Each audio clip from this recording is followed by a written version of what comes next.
అప్పుడు ఆ 24 పెద్దలను ఆ 4 జీవులను సాగిలపడి ఆమెన్, ప్రభువుని స్తుతించుడి అని చెప్పుచు సింహాసనాసీనుడైన దేవునికి నమస్కారం చేసిరి.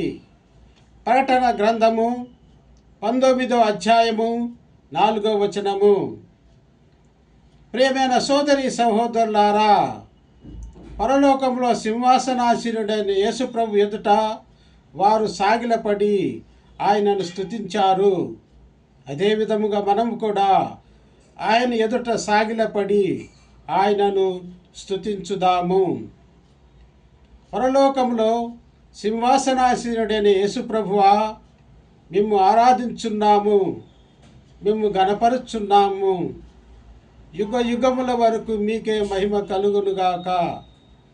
ప్రభువా, మీ యందు విశ్వాసముంచి సేవించున్న మమ్ములను నిండుగా మెండుగా దీవించండి. ఆమెన్.